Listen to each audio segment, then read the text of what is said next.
به نام خداوند بخشاینده مهربان. سلام هموطنان عزیز و زبان آموزان گرامی. درس دوم است از سلسله درس های انگلیسی برای نوآموزان. الفبای زبان انگلیسی حرف A. apple apple سیب. airport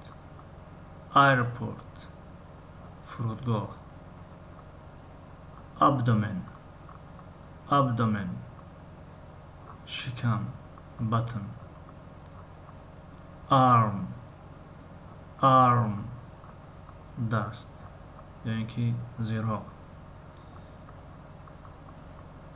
این بود درس دوم. تا درس نوبتی خدا نگهدار شما.